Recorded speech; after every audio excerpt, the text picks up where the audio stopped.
Hello दोस्तों, मैं Rajesh sir निगम classes के यूट्यूब चैनल पर आप सभी का तहे दिल से हार्दिक स्वागत करते हैं। आशा करते हैं मेरे टोनू मेरे सोनू सोनू टोनू सारे ठीक होंगे, आपकी पढ़ाई लिखाई ठीक चल रही होगी। तो देखिए, आज आपके लिए स्पेशल बैच फॉर मैथ किसी भी एग्जाम को क्रैक कराएगा। 0 से हीरो हम बनाएंगे। तो आपको ये तो पता होगा, जिधर जवानी चलती है उधर जमाना चलता है, जिधर जवानी चलती है उधर जमाना चलता है। तो भाई वो खून कहो किस मतलब का, वह खून कहो किस मतलब का जिसमें वाल का नाम नहीं, वो खून कहो किस मतलब का आ सके देश की काम नहीं।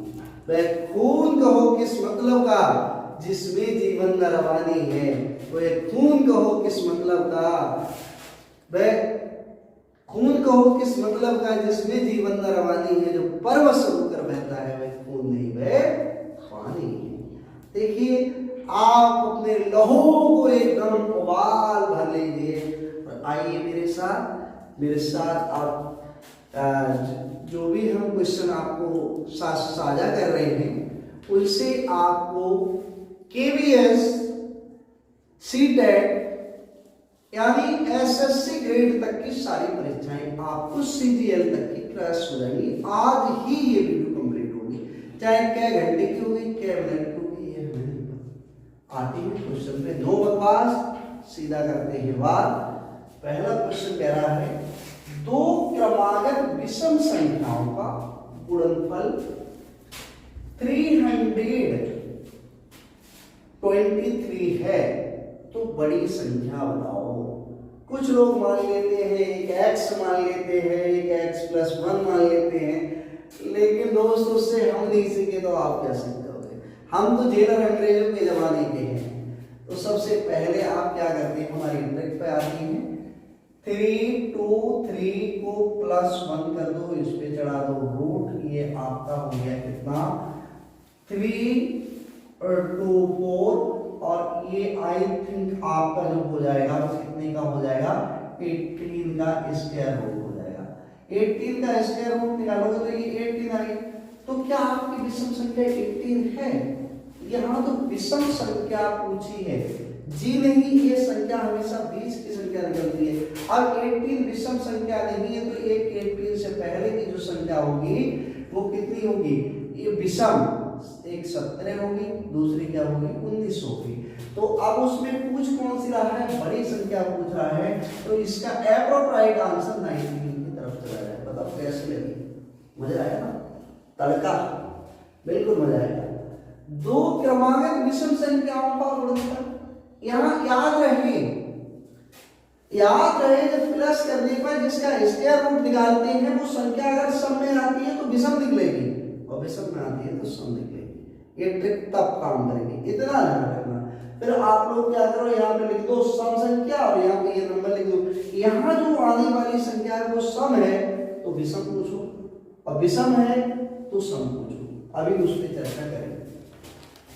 दो क्रमागत विषम संख्याओं का गुणनफल कितना है, 255 है। तो आपको 255 ही क्यों, 254 क्यों नहीं, तो इसके लिए भी हम बताएंगे।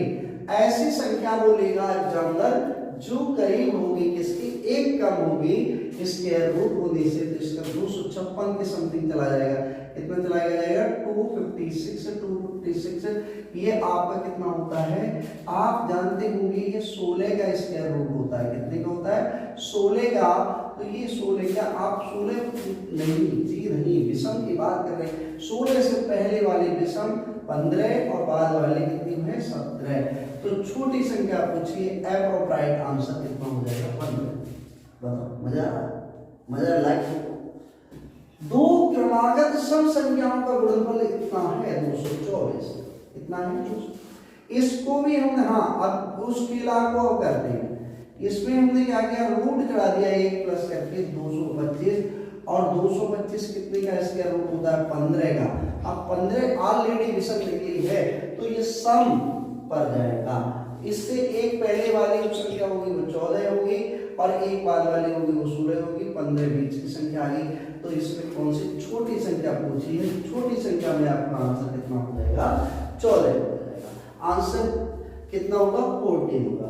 आगे कह रहा है 5 क्रमागत सम संख्याओं का योग इतना है 440। तो छोटी संख्या बताओ। 5 क्रमागत संख्याएं 440 आप लिखेंगे, इसमें 5 से डिवाइड करेंगे, 5 अट्ठे 40, 5 अट्ठे 40, ये संख्या आपकी निकली। ये आपकी छोटी संख्या नहीं है, फिर कौन सी है? सम संख्या पूछी है या विषम पूछी है? यहाँ आपकी जो संख्या पूछी है सम, तो इससे 2 पहले लिख लो, 2 बाद में लिख लो। ये संख्या हमेशा बीच में निकलती है, तो 2 पहले अगर लिखोगे तो एक तो ये हो जाएगी 84 और एक 86 हो जाएगी, और ये हो जाएगी 90, और ये कितनी हो जाएगी 92 हो जाएगी। अब इसमें जो छोटी संख्या अप्रोप्रिएट आंसर आपका कितना हो जाएगा 84 छोटी संख्या में आ जाएगा, और चुटकियों में सॉल्व होंगे हल सवाल, आपकी कोई दिक्कत नहीं होगी किसी भी प्रकार से। देखिए अगला सवाल ये कह रहा है 5 क्रमागत सम संख्याओं के वर्गों का योग कितना है भैया 360 है। तो बड़ी संख्या क्या होगी? वर्गों का, अब वर्गों पे आ गया है, पहले गुणनफल सादा दिया था, इतना ध्यान रहे। तो 360 डिवाइड बाई कितनी संख्या है बोला है 5, 5 से डिवाइड करोगे 5 बन जा, ओ 5 से अगर करोगे 5 सबके 35 और 5 दूनी 10, ये 72। क्या 72 होगी? जी नहीं, 72 के नियरेस्ट ऐसी संख्या ढूंढिए 72 के नियरेस्ट जो पूर्ण वर्ग हो। तो एक तो 81 है और एक 64 है। अब आपको ये याद होना चाहिए यहाँ अंतर ज्यादा है, यहाँ अंतर 9 का है और यहाँ अंतर कितने का है? मेरे ख्याल से 8 का अंतर है। तो अब इसका हम क्या करते हैं, स्क्वायर रूट। इतना याद रहे, इसके नियरेस्ट संख्या देखी जाती है वर्ग, जिसका पूर्ण वर्ग हो सके। तो इसमें पूर्ण वर्ग 64 का होगा, तो 64 का पूर्ण वर्ग करेंगे तो ये हो जाएगा 8 × 8। क्या आपका 8 आंसर हो जाएगा? नहीं जी नहीं। कितनी सम संख्या पूछा है ना, तो सम संख्याओं में बीच की संख्या 8 होगी, फिर बड़ी संख्या इसके बाद में अगली संख्या जो हो जाएगी वो कौन सी हो जाएगी? सम संख्या अगर पूछ रहा है 10 हो जाएगी, और ये बीच की संख्या निकली है। क्या निकली है? बीच की 9, और ये हो जाएगी आपकी 10, और इधर बढ़ोगे तो कितनी हो जाएगी 7, और ये हो जाएगी 6। अब वो क्या कह रहा है कि इनके वर्गों के योग, तो आपकी बीच की संख्या क्या निकली 8, तो बड़ी संख्या जो होगी, तो बड़ी संख्या क्या कहलाएगी? तो बड़ी संख्या कहलाएगी आपकी 10। क्या कहलाएगी बड़ी संख्या? इसका अप्रोप्रिएट आंसर 10 की तरफ चला जाएगा। बड़ी संख्या इसमें 10 होगी। इसमें क्या होगा? जिसमें होगा कि इनका आंसर जो अप्रोप्रिएट आंसर बन रहा होगा वो 10 की तरफ आपका चला जाएगा। किसकी तरफ चला जाएगा? 10 की तरफ आपका आंसर चला जाएगा। लेकिन यहाँ पर 10 की तरफ जब चला जाता है जब सारी संख्याएं लेते हैं, लेकिन ये विषम घुसपड़ी, ये विषम घुसपड़ी, तो यहाँ 12 भी होगी और 8 से पहले 4 भी होगी, तो बड़ी संख्या 10 ना होगी, कितनी हो जाएगी 12। कितनी हो जाएगी 12। अब कह रहा है 5 क्रमागत संख्याओं के वर्गों का योग कितना है, तो बड़ी संख्या सेम वही कंडीशन का सवाल है। 330 में डिवाइड आप करोगे 5 से, 5 × 30, 5 × 30। अब इसके नियरेस्ट कौन सी संख्या है जिसका पूर्ण वर्ग हो सकता है? एक तो 64 का पूर्ण वर्ग हो सकता है, पूर्ण वर्ग संख्या है, और एक कौन सी है? एक 64 के बाद में 81 है, तो 66 के पास में कौन सी हो जाएगी 64, और 64 का कितना हो जाएगा 8 इसका भी आया। लेकिन इसका 8 आने से पहले हमें यह याद होना चाहिए क्या हमारी बड़ी संख्या या वर्गों का योग, इसमें भी पूछ रहा है बड़ी संख्या क्या होगी? 5 क्रमागत संख्या के वर्गों का योग कितना है, तो बड़ी संख्या बताओ। यहाँ पर भी बड़ी संख्या थी 10 और 12, और यह कितना हो जाएगा? यहाँ जो हो जाएगा वो आपका हो जाएगा 6 और 4। तो क्या इसकी भी 12 आएगी? जी नहीं, इसकी 12 नहीं आएगी। इसमें देखिए आप कहोगे कि ये फिर नहीं है तो गलती कहाँ हो रही है? यहाँ याद रखना है 5 क्रमागत संख्याएं दी है, ना कि सम संख्याएं। तो इसका जो आंसर बनेगा, तो बीच की संख्या 8 निकली है, इसके बाद 9 होगी, इसके बाद 10 होगी, इसके बाद 7 होगी, इसके बाद 6 होगी। बड़ी संख्या पूछी तो बड़ी संख्या 10 इसका एप्रोप्राइट आंसर हो जाएगा। क्या आ जाएगा? 10 इसका एप्रोप्राइट आंसर हो जाएगा। अगला कह रहा है कि 3 क्रमागत संख्याओं के घनों का योग। कितने का योग? घनों का योग। ध्यान दें इधर 216 और 3 से हम क्या करेंगे? डिवाइड करेंगे। 3 सत्ते 21 और आपका ये क्या हो जाएगा? 3 दूनी 72 आया। क्या 72 होगा? 72 के नियरेस्ट ऐसी संख्या कौन सी है जिसका पूर्ण घन हो सकता है? एक तो 64 पूर्ण घन हो सकता है, और एक क्या हो सकता है? 3 या 9 या 27 या 81। ये 81 नहीं होगा, 5 पंजे 25 पंजा 125। तो इसमें एक तो आपका हो जाएगा 125 जिसका पूर्ण घन आएगा। तो इसकी नियरेस्ट संख्या ये निकलेगी 64, और 64 का जब हम घन निकालेंगे तो ये कितने का घन होता है? 4 का जब घन होता है, यहाँ संख्या कैसी थी? 3 क्रमागत संख्याओं के घनों का योग। तो एक संख्या तो आई है क्रमागत, यहाँ सम विषम का कहानी नहीं है। तो एक हो गई 5 और एक हो गई 3। 5 और 3 ये संख्याएं हो गई। तो इसमें जो आंसर पूछा है वो बड़ी संख्या पूछा है। एप्रोप्राइट आंसर 5 की तरफ चला जाएगा। किसकी तरफ चला जाएगा? 5 की तरफ। अगला क्वेश्चन इस तरह से दिया है, फाइंड द वैल्यू 2.7 पे बार। इसका मतलब है 2.7 पे बार का मान ज्ञात करो। हिंदी में कहोगे मान ज्ञात करो। क्या ज्ञात करो? मान ज्ञात करो। इस तरह से भी दे दिया जाएगा। तो 2.7 पे बार। अब बार देखते ही आपको होगी परेशानी। बार का मतलब होता है बार बार। बार का मतलब सबसे पहले पता होना चाहिए बार बार। 2.7777777 और ये चलता चला जाएगा जब तक आपके बुढ़ापा नहीं आ जाएगा, तब तक ये कभी खत्म होने वाला नहीं है। अब इसे हम सॉल्व कैसे करते हैं? जब 2.7 पे बार होता है, 7 पे बार, तो आप जो यहाँ पॉइंट तो हट ही जाएगा, क्यों? वो नहीं हटाना है। आपको क्या करना है? जितनी संख्याओं पे बार है उतने नीचे 9, जितनी संख्याओं पे बार नहीं है उतने नीचे 0, और बगैर बार वाली संख्या को घटा देते हैं। क्या करते हैं? बगैर बार वाली संख्या को घटा देते हैं। तो हमारे यहाँ हो जाएगा 25 और यहाँ हो जाएगा 90। 5 से काटेंगे 5 पंजे 25 और यहाँ आ जाएगा 80। आपका एप्रोप्राइट आंसर हो जाएगा 5/18। तो इस सवाल को हवा समझते हो, हवा नहीं समझना है, डर नहीं बैठाना है। बहुत इजी सवाल है। जितनी संख्याओं पे बार है उतने नीचे 9, जिस संख्या पे बार नहीं है उतने 0, बगैर बार वाली संख्या को घटा दिया हमने बार वाली संख्या में से, मतलब बगैर बार वाली संख्या पूरी संख्या में से घटा दिया, और काट पीट के जो आंसर आया वो आपका आंसर आ गया। अगला सवाल दे दिया है 5.66 में बार। अब हम क्या करेंगे? बार को हटा देंगे और नीचे 2 बार 9 लिख लेंगे, क्योंकि 2 संख्याओं पे बार है। ये नहीं कि आप पॉइंट हटाया 0 बढ़ा दिए, ये नहीं करना है। अब जितनी संख्याओं में बार नहीं है उतने 0, जो बगैर बार वाली संख्या को घटा दिया। अब हमारे यहाँ कितना बचा? आई थिंक मेरा 561 बचा। 561 या 990, ये हमारा आंसर हो जाएगा। अच्छा ठीक है। अब एक सवाल जो है, इस तरह के सवालों से आप घबरा जाते हो। एक पार्क में बतख तथा खरगोशों के पैरों की संख्या कितनी दी गई है? खरगोशों तथा पैरों की संख्या दी गई कितनी दी गई है? खरगोशों तथा पैरों की संख्या 98 दी गई है। यदि सिरों की संख्या 37 हो तो खरगोशों की संख्या व बतखों की संख्या बताओ। तो भैया कैसे करते हैं? आओ इसे हम याद कर लेते हैं।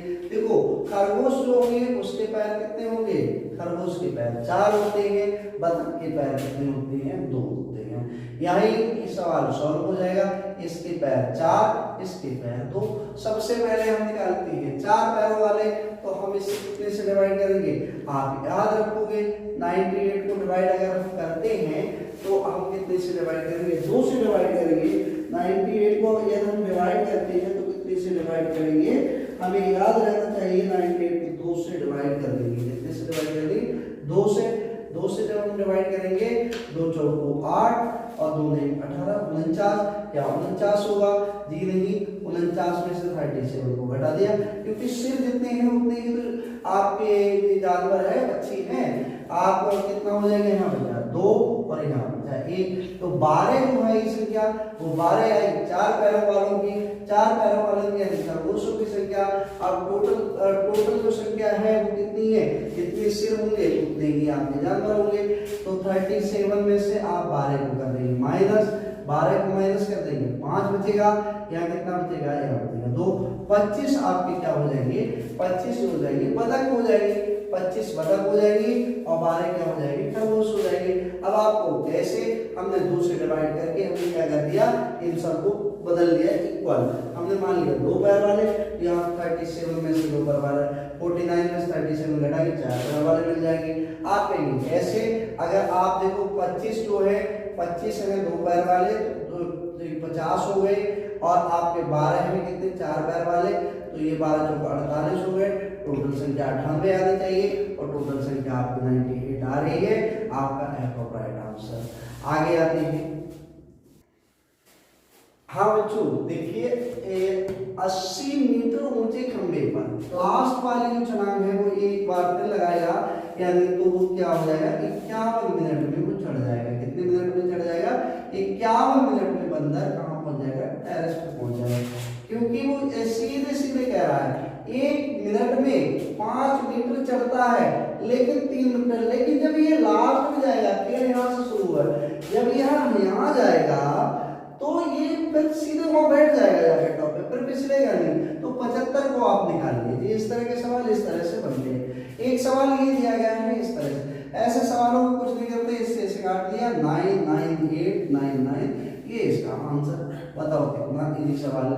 अब ये सवाल के गुणनखंडों की संख्या, जब कभी गुणनखंडों की संख्या पूछी जाए तो हमेशा याद रखो जिसकी पावर कितनी 6, अभाज्य संख्याओं पर जब कभी पावर होती है तो उसमें 1 प्लस कर देते हैं, या अभाज्य संख्या, क्योंकि ये सारी अभाज्य संख्याएं, अभाज्य संख्याओं पर यानी यदि आप इंग्लिश में प्राइम बोलते हो तो इसमें 1 प्लस कर देंगे तो हमारा कितना हो जाएगा 7। यहाँ आप क्या करोगे 3 भी अभाज्य संख्या है, 2 में 1 प्लस करोगे तो कितना हो जाएगा 3, और यहाँ कितना है 4 में 1 प्लस करोगे, 4 में 1 प्लस करोगे तो 5 हो जाएगा। यहाँ देखो 7 पे पावर 2 में 1 प्लस करोगे हो जाएगा 3, तो आपके कितना हो जाएगा 7 गुणा 3 गुणा 5 गुणा 3, 5 3 15 3 45 45 इंटू 7, 7 पंजे 35, कैरी कितना हो जाएगा 3, 7 चौक 28 और 3 31, 315 जो होंगी गुणनखंडों की संख्या होगी। अगले क्वेश्चन पे आप आते हैं। अगला क्वेश्चन आता है लगातार 50 संख्याओं का, यहाँ प्राकृतिक होगा, क्या होगा, प्राकृतिक संख्याओं का योग ज्ञात करो। लगातार 50 प्राकृतिक संख्याओं का योग ज्ञात करने के लिए हम क्या करते हैं, एक फार्मूला हमारा होता है n into n plus 1/2, n into n plus 1/2। ये हमने मान लिया 50, n माने कुल संख्याएं 50 है, और यहाँ 50 प्लस 1 यानी 51/2, तो इसे हम काट देंगे 25, और 25 से 25 का 5 कैरी 2, और 25 पंजा 125, और 2 कितना हो जाएगा 127। इसका मतलब कितना हो जाएगा 170, यानी 25 पंजा कितना होता है 125, 25 1400, 25 पंजा 125 और 2 तो आपका 1275 इसका आंसर आ जाएगा। अगर ए भी नहीं जानते हो तो आप एक फार्मूला और होता है a plus l into n/2। बात एक ही है, क्योंकि अगर ये संख्या जो दी जाएगी वो 1 से शुरू 1 2 3 dot dot dot 4 and so on plus 50 तक जाएगी। पहली संख्या a हो गई पहली संख्या, a बराबर हो गई 1, और l हो गई लास्ट की संख्या, l हो गई 50, और आपका n बराबर कितना होगा, n बराबर जो हो जाएगा 50/2, यानी 50/2 में आप जाएंगे और n कुल संख्याएं, तो कुल संख्या जो हो जाएगी आपकी कितनी हो जाएगी n 50, तो आप ये हो जाएगा। तो 1 प्लस 50 और इंटू 50/2, फिर भी वही का वही आया। तो इससे भी करोगे तो चाहे ये फार्मूला आपको अच्छा लगे इससे कर लो, ये फार्मूला अच्छा लगे इससे कर लो। ये फार्मूला कहाँ पर शुरू होगा, ये फार्मूला इसमें शुरू होगा 30 से लेकर, अब वो कह रहा 30 से लेकर 50 तक की प्राकृतिक संख्याओं, 30 से लेकर बोल रहा है तो शुरू में 1 नहीं आएगा। अब 30 से शुरू हुआ, 30, 31, 32 इस तरह से चलता चला जाएगा प्लस 50 तक। अब यहाँ a बराबर कितना हो जाएगा, आपको पता है a बराबर जो हो जाएगा वो हो जाएगा 30 और l बराबर हो जाएगा 50 और टोटल संख्या कितनी है 30 से लेकर 50 तक की टोटल संख्याएं जो हो जाएगी वो आपकी कितनी हो जाएगी 20 हो जाएगी। यानी m बराबर कितना हो जाएगा 20 हो जाएगा। m बराबर जब 20 हो जाएगा a plus l into n/2, a कितना है 30 है, l कितना है 50 है और यहाँ कितना है 20/2। आपका कितना हो जाएगा बच्चे, यहाँ हो जाएगा 80 गुणा, यहाँ पर आई थिंक ये संख्याएं 21 हो जाएंगी। कितनी हो जाएंगी 21 ये संख्याएं हो जाएंगी। ये संख्याओं को कितना मान लेंगे 21 संख्याएं ये हो जाएंगी। हाँ तो 20 ही रहेगा, 20 रहेगा तो इसे 10 से काट देंगे। अगर आप 10 से काटते हो क्योंकि 30 से 50 तक की संख्याओं में जाते हैं तो ये 10 हो जाएगा, 10 हो जाएगा। लेकिन 30 से लेकर बोल रहा है कितने से 30 से लेकर 50 तक, यहाँ पर सॉरी 21/2 या 40 और 40 में हम मल्टीप्लाई कितने से करेंगे 40 गुणा 21 करेंगे, 21 गुणा 40 करेंगे 0 और 21 4 एकम 4 4 8 840 हो जाए। क्योंकि यहाँ पर सबसे मेन खेल क्या होगा, जो भी बार बार गलती हो रही थी, मेन खेल ये होगा कि 30 से लेके 50 तक संख्याएं हो रही हैं 21, 20 संख्याएं नहीं हो रही हैं, संख्याएं हो रही है 21, तो n बराबर लिया जाएगा 21 और आपका एप्रोप्रिएट राइट आंसर 840 होगा। अब कह रहा है 15 के प्रथम 30 गुणजों को, तो याद रखो 15 का पहला गुणज कितना हो जाएगा 15 एकम 15 और दूसरा 15 गुणा कितना हो जाएगा 15 दूनी 30। अब यहाँ इस तरह से चलता जाएगा 15 30 और 45 60 एंड इस तरह से आपका चलता चला जाएगा। कहाँ तक चलता चला जाएगा डॉट डॉट डॉट और 15 प्लस जो हो जाएगा 0 15 दिया 45 450 तक। अब आपको याद होना चाहिए 15 के प्रथम 30 गुणजों को n बराबर यहाँ पे बिल्कुल ठीक दे दिया है 30 दिया है और यहाँ पर a बराबर दिया है, a बराबर को दिया है 15 और l बराबर जो दिया है वो 450 दे दिया है l बराबर।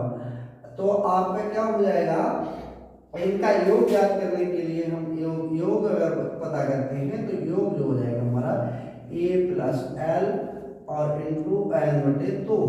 a कितना दिया गया है आपका 30 दिया गया है, a कितना दिया गया 15 दिया गया, सॉरी गलती हो गई 15 और l कितना दिया गया 450 दिया गया और यहाँ पर जो n दिया गया वो 30 दिया गया है, यहाँ 2 से डिवाइड, यहाँ 15 हो जाएगा 15 हो जाएगा और यहाँ कितना हो जाएगा 5 और 6 और 465 और गुणा 15, जो भी आंसर आएगा वो आपका राइट आंसर मिलेगा। इसी प्रकार से यहाँ कह रहा है 20 से लेकर 40 तक की सम संख्याओं का योग, 20 से लेकर 40 तक की सम संख्याओं का योग अगर आप करो 20 22 और 24 इस तरह से चलते चला जाओगे प्लस प्लस प्लस प्लस 40। अब आपको यहाँ से 20 से 40 तक की सम संख्या, एक तो 20 है सम संख्या और एक 40 सम संख्या है, तो आप याद रखेंगे 20 से लेकर 40 सम संख्या टोटल संख्याएं कितनी हो रही है, टोटल संख्याएं आपकी होंगी यहाँ पे 11, टोटल जो सम संख्याएं होंगी वो कितनी होंगी बच्चे, टोटल सम संख्या जो होगी वो 11 होगी। तो टोटल सम संख्याएं जो होगी n बराबर जो आपका हो जाएगा वो 11 हो जाएगा, a बराबर हो जाएगा वो 20 हो जाएगा, a बराबर कितना हो जाएगा 20 हो जाएगा और l बराबर कितना हो जाएगा, लास्ट संख्या जो है l बराबर हो जाएगा 40। तो आपको इसका योग अगर याद करना है तो यहाँ पर कर लेते हैं, ये हम मिटा रहे हैं, आप स्क्रीनशॉट ले लेना। अगर आप इसका योग जब करते हैं तो इसके योग को जब करेंगे तो इसके योग को करेंगे तो आपका हो जाएगा योग बराबर यानी सम, योग बराबर जो हो जाएगा हमारा a plus l into n/2। तो हमारा a कितना हो गया है बच्चे, a हमारा हुआ है 20 और l हुआ है 40 और n हुआ है 11/2, 60 गुणा 11/2 इससे काटा 30, 30 0 11 33, 330 इसका क्यूब हो जाएगा। आते हैं अगले क्वेश्चन को। अगला क्वेश्चन इस तरह से है, 1 से लेके 48 तक यानी 48 तक की सभी विषम संख्याओं का योग क्या हुआ। तो 48 को आप 2 से डिवाइड करो। आप कहोगे ये हम क्यों करें, हम बताएंगे क्यों करोगे। 2 से डिवाइड ये किया कि 1 से लेकर 48 तक 24 जो होंगी वो विषम संख्याएं होंगी, क्योंकि पहले अगर एक विषम संख्या है तो 2 सम संख्या है, इसलिए इसे हमने 2 से डिवाइड किया और 2 से डिवाइड करने के बाद में हमने इसका स्क्वायर कर दिया। तो 24 गुणा 24। अगर आपको 24 का स्क्वायर पता हो तो ठीक है, अगर नहीं भी पता हो तो भी कोई दिक्कत नहीं है। 4 चौक 16 के 4 वो 6 कैरी 1 4 दूनी 8 9 2 चौक 8 2 दूनी 4, तो आपका 6 और इधर हो जाएगा 8 16 17 के साथ कैरी 1 और 576 आपका ये आंसर मिल जाएगा। यानी 1 से लेके 48 तक की सारी विषम संख्याओं का जो योग होगा वो कितना होगा, 576 होगा। आपको याद रहे कि इस तरह का जो होगा वो क्या होगा, इस तरह के सवालों में हमेशा 2 से डिवाइड करके उसका स्क्वायर निकाल लेते आप कहेंगे ठीक है, क्योंकि नहीं तो आप अगर ऐसे करते विषम संख्या 1 का स्क्वायर 3 का स्क्वायर और 5 का स्क्वायर 7 का स्क्वायर, ऐसा बुढ़ापा तो आ जाता। बुढ़ापा तो यानी स्क्वायर नहीं, सॉरी स्क्वायर का क्यों करते, यानी इनका सम करते, इनका सम करते चले जाते तो आप पे बुढ़ापा आ जाता, तब तक सम नहीं कर पाते। तो इसका सबसे बढ़िया तरीका क्या है, 2 से डिवाइड करो, जो वो निकले उसका स्क्वायर कर लो, वो आपका आंसर हो जाएगा। अब अगला टॉपिक पे बढ़ते हैं जिसका नाम है एलसीएम एंड एचसीएफ। तो कह रहा 17 तथा 119, 17 और 119 का जो है क्या दिया गया है, एचसीएफ इतना दिया गया है। क्या दिया गया है, एचसीएफ। अब आपको पता होना चाहिए एचसीएफ जो दिया गया वो 17 इनका दोनों का निकलेगा, लेकिन 17m माइनस 1119 बराबर आप लिखोगे तो 17 लिखोगे, तो m का मान पूछा है तो 17m बराबर कितना हो जाएगा, 17 और प्लस 119। अब आपका कितना हो जाएगा, 16 के 6 कैरी 1 या 2 और यहाँ आपका कितना हो जाएगा, कैरी 1 हुआ 1 और 1 2 हो गया। देखो अरे क्या लिख रहा हूँ, 16 के 6 कैरी 1 और 1 2 और 1 3 और 1, ये आपका ये आया क्या, ये आंसर नहीं आया, ये आपको मिला इतना और 17 से डिवाइड कर दो, 17 से इसको डिवाइड करोगे तो m की वैल्यू ज्ञात हो जाएगी। m की वैल्यू ज्ञात करने के लिए 136 और डिवाइड बाई 17 आप जो भी आंसर आएगा वो आंसर हो जाएगा। ये आपकी m की वैल्यू बताइए। अब कह रहा है 2 संख्याओं का एचसीएफ, 2 संख्याओं का एचसीएफ 18 है, एलसीएम कितना दिया है 360। तो यदि एक संख्या 72 है तो एक बड़ा अच्छा फार्मूला आप लोगों को हमने इससे पहले बताया था, n1 into n2, ये किताबों में भी मिलता है, n1 into n2 बराबर क्या होता है, एलसीएम into एचसीएफ। ये होता है या नहीं होता है, ये हमने बताया था। आपको कह रहा है कि ये 2 संख्याओं का एचसीएफ इतना है और एलसीएम इतना है, एक संख्या इतनी है, तो बड़ी संख्या हमने मान लिया n1 बराबर 72 दी है, 72, n2 बराबर पता नहीं तो 360 into 18। अब 18 से हम क्या करेंगे, n2 बराबर अगर हम ज्ञात करेंगे तो 360 गुणा 18 बटे जो चीज यहाँ पर मल्टीप्लाई करती है वो डिवाइड करेंगे, सबको पता है 18 3 4 18 72, यहाँ 4 बार 4 से घटाओगे तो 4 9 36, यानी n2 बराबर जो आएगी वो आपकी संख्या कितनी आएगी, 90। ये आपका एप्रोप्रिएट आंसर हो जाता है। आगे आते हैं अगले क्वेश्चन की तरफ। अगला क्वेश्चन इस तरह का दिया है, देखो इस तरह के सवाल आपको फंसाएंगे। 2 संख्याओं का अनुपात दिया गया है 3:7, 3:7 के भी दिया गया है, इनका एलसीएम दिया गया है 441। तो एचसीएफ बताओ, क्या बताओ, एचसीएफ। ऐसी कंडीशन में हमेशा याद रखना जब एचसीएफ निकाला जाए, एचसीएफ निकलवाया जाए तो एलसीएम अपॉन जो रेशियो दिए गए हैं उनका गुणनफल, यानी जो रेशियो दिए गए हैं उनका गुणनफल।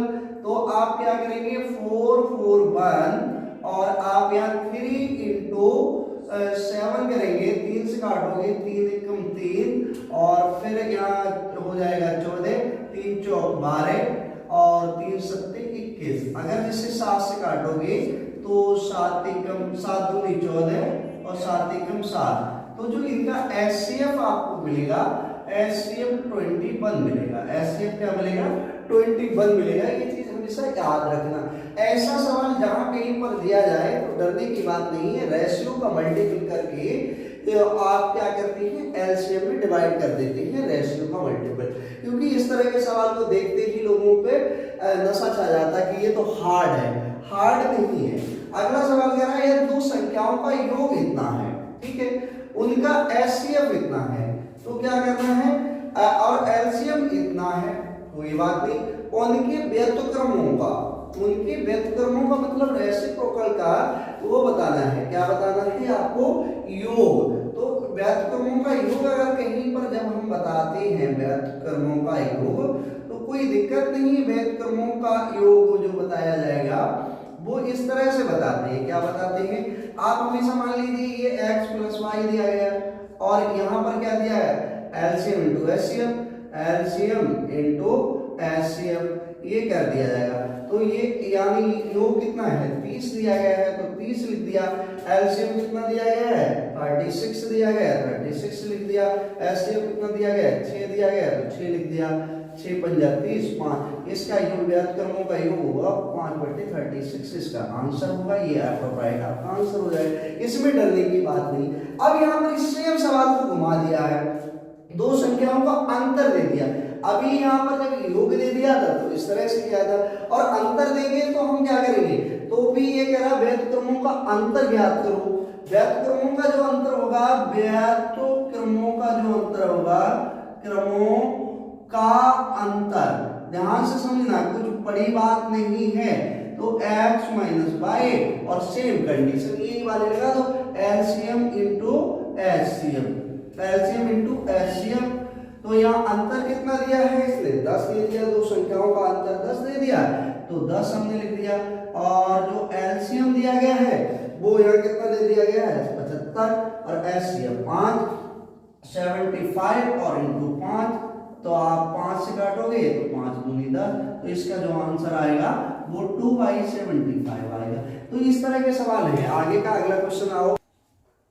देखो अगला सवाल इस तरह से दिया गया है, दो संख्याओं का रेशियो दिया गया है 5:6 और उनका एलसीएम उसने दिया है 660। तो छोटी संख्या बताओ। छोटी संख्या वो होगी जो छोटे रेशियो में है, बड़ी संख्या वो होगी जो बड़ी रेशियो में। सबसे पहले तो हमें ये पता होना चाहिए कि इसका एचसीएफ कितना होगा।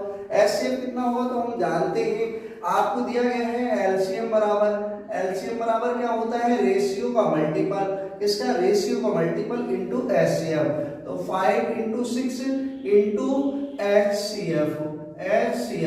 अब आपको एलसीएम उसने दे दिया है, गिवन है, कितना दिया गया है। अब हम इस इधर की बजाय इधर लिखेंगे 5 × 6 इंटू एचसीएफ। तो हमारा 660। अगर हम इसे 6 से काटते हैं 6 बन जा 6 और 5 से यदि हम काटते हैं तो हमारा हो जाएगा 5 दूनी 10 और 5 दूनी 10। एचसीएफ हमारा आपको 22 प्राप्त हुआ। क्या इसका 22 आंसर होगा? जी नहीं, 22 आंसर नहीं होगा। वो यहाँ पूछ रहा है कि छोटी संख्या बताओ। छोटी संख्या जो हो जाएगी वो कितनी हो जाएगी?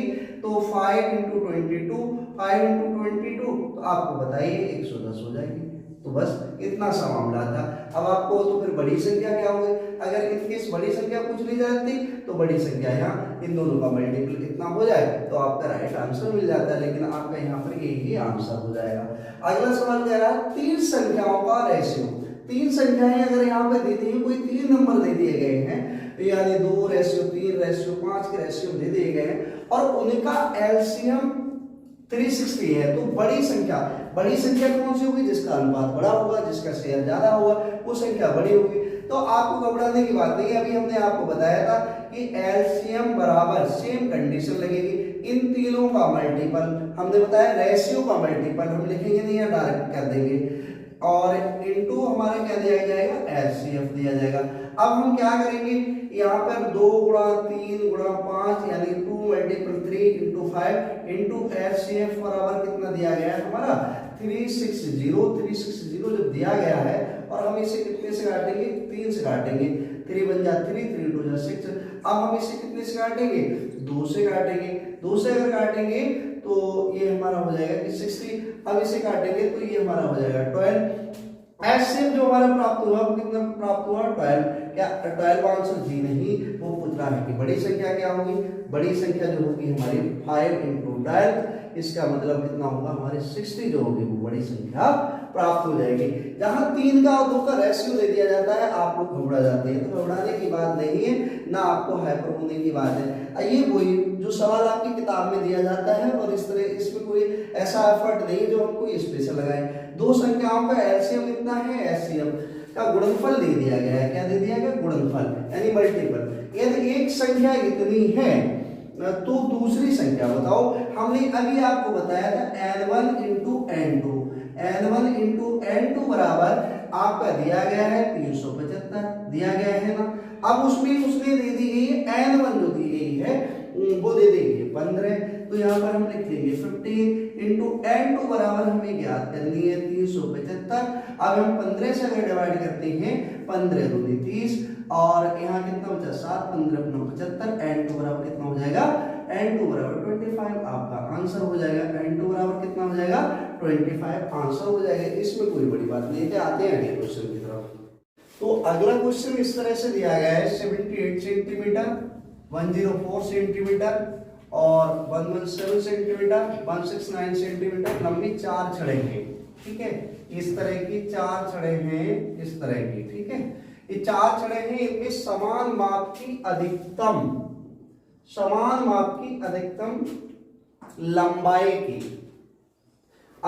लंबाई की छोटी से छोटी कितनी छड़ें काटी जा सकती हैं।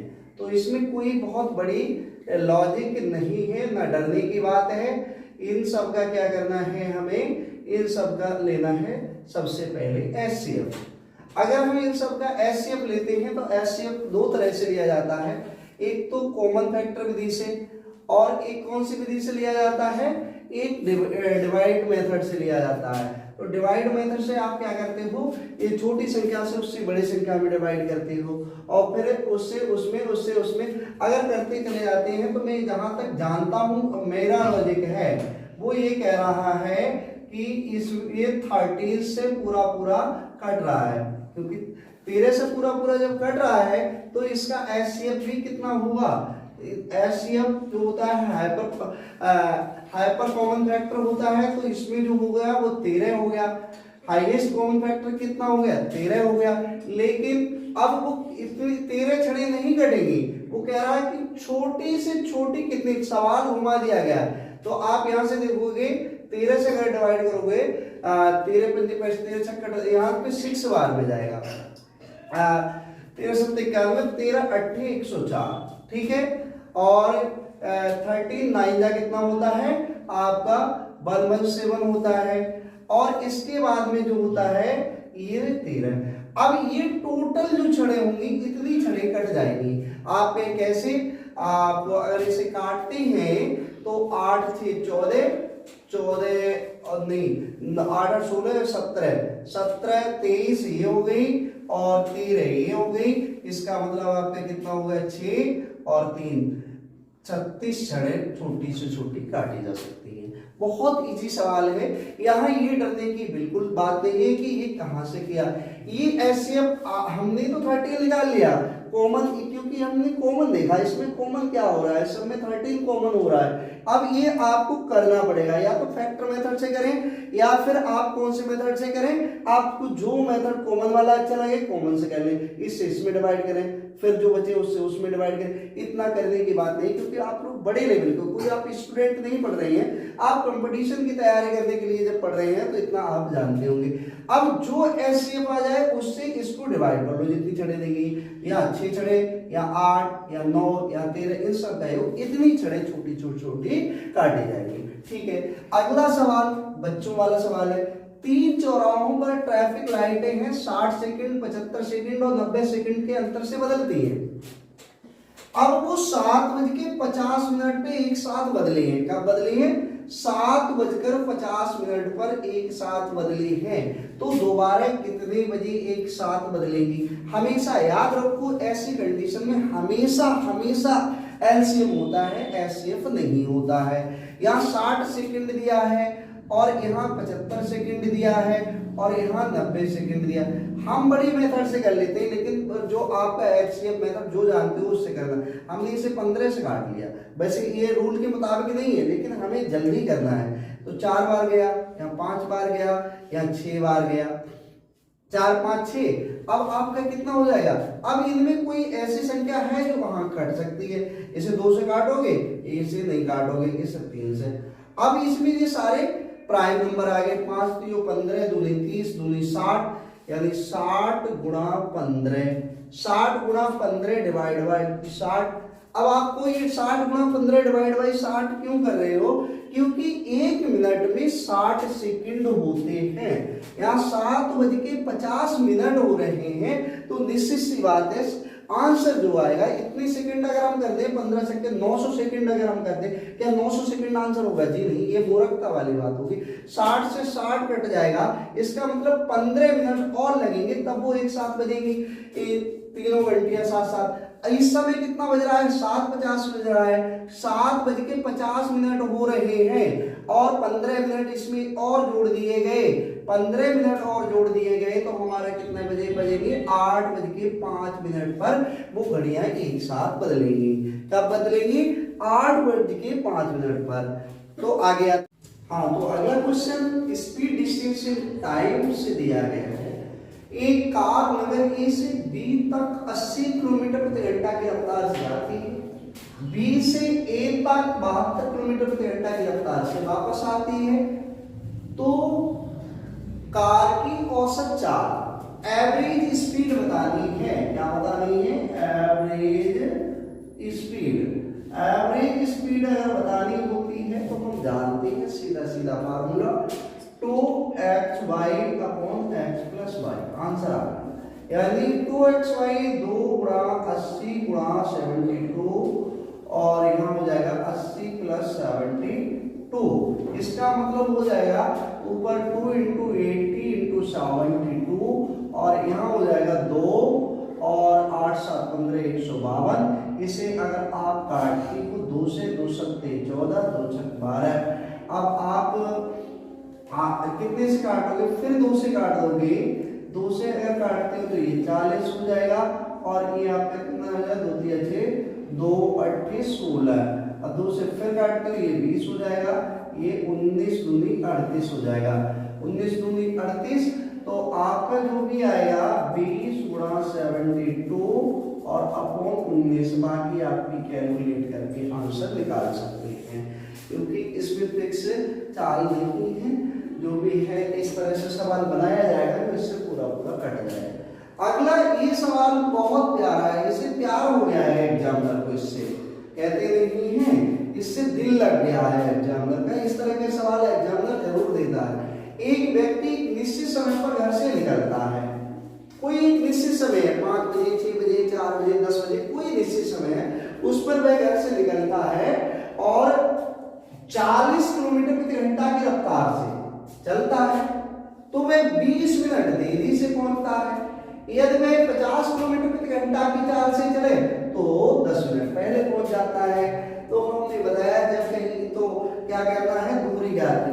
तो डिस्टेंस अगर ज्ञात करनी हो तो इस सवाल में कुछ और नहीं फार्मूला लगता है, हम लगाते हैं S1 into S2, S1 into S2 upon delta into delta T upon delta क्या होता है? डेल्टा एस, यानी delta T upon delta S होता है। क्या होता है? डेल्टा टी अपॉन डेल्टा है, तो डेल्टा एस की तरफ हम जाएंगे, डेल्टा एस और इंटू डेल्टा टी अपॉन में 60। आप कहेंगे ये डेल्टा टी और डेल्टा एस ये क्या है? ये स्पीडों का अंतर है या टाइम का अंतर है? तो पहला जो है स्पीड जो है 40 है, दूसरी स्पीड है 50 है और यह डेल्टा एस है, यानी स्पीडों का अंतर कितने? 10 किलोमीटर प्रति घंटे का है। यहाँ डेल्टा टी बराबर कितना है, यानी 20 मिनट देरी होती है 10 मिनट पहले, यानी 60 वो 30 बटे कितना हो जाएगा, 30 बटे 60 हो जाएगा। 30 बटे जब 60 हो जाएगा तो हम क्या करेंगे, हम वही करेंगे हंगामा करेंगे। 30 दूनी 60, 2 इस 0 से 0 उड़ जाएगा, इससे काटेंगे 20, कितना हो जाएगा 20 20 बन जाएगा 100। इसका आंसर जो हो जाएगा कितना हो जाएगा, 100 किलोमीटर की दूरी हो जाएगा। इसका आंसर कितना आएगा, 100 किलोमीटर की दूरी आएगा। इस सवाल में केवल आपको ये स्पीड 1 होगी वो होगी s1, स्पीड 2 होगी वो होगी s2। इन दोनों के बीच का जो अंतर होगा वो डेल्टा s होगा, इन दोनों टाइमों का जो अंतर होगा वो डेल्टा t होगा। आंसर